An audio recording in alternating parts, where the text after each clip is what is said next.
I am reading this again.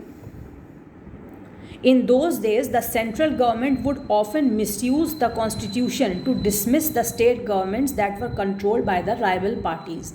That means, if the central government saw that the state government is of some other party, they tried to dismiss the state governments. All this changed later on. When the system of coalition government came. What is coalition government? Nowadays coalition government is very common in our country also, and you will see in some other countries of the world as well, that if one party does not get a clear majority, then two or more parties join hands together, they form a coalition, and then they finally form the government.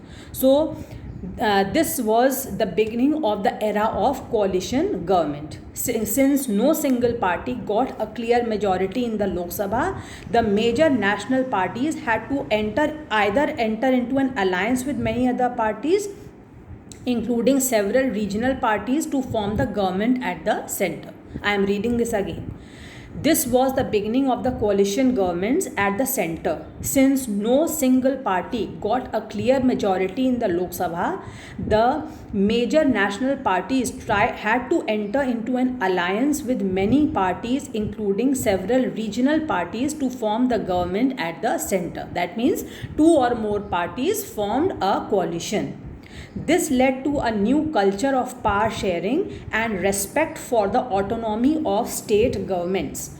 This trend, supported by the major judgment of the Supreme Court that made it difficult for the central government to dismiss the state government in an arbitrary manner.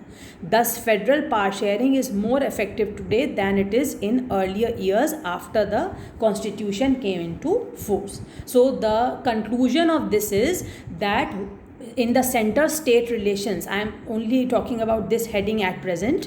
The conclusion of this heading is that earlier, when it was seen that the central government is of one party and the state government is of the same party, then no problem arose. But sometime later it was found that when the central government was of one party and the state governments were of some other party, then the central government tried to suppress the state government, overpower them, or even tried to dismiss the state governments. To avoid this problem, automatically the situation arose and coalition government started coming into the scene. The era of coalition government came into the scene when no single party got a clear majority in the Lok Sabha. The major national parties had to enter into an alliance with each other, and they had to form the government at the central level.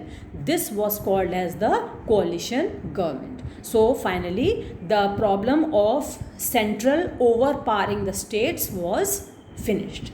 Okay, so now children, as I had advised you in the starting also, whatever I have taught you today, revise everything, read line by line. If you have any problem, you can always ask me later on again, or you can write your question in the comment box and I will answer to your question in the next class.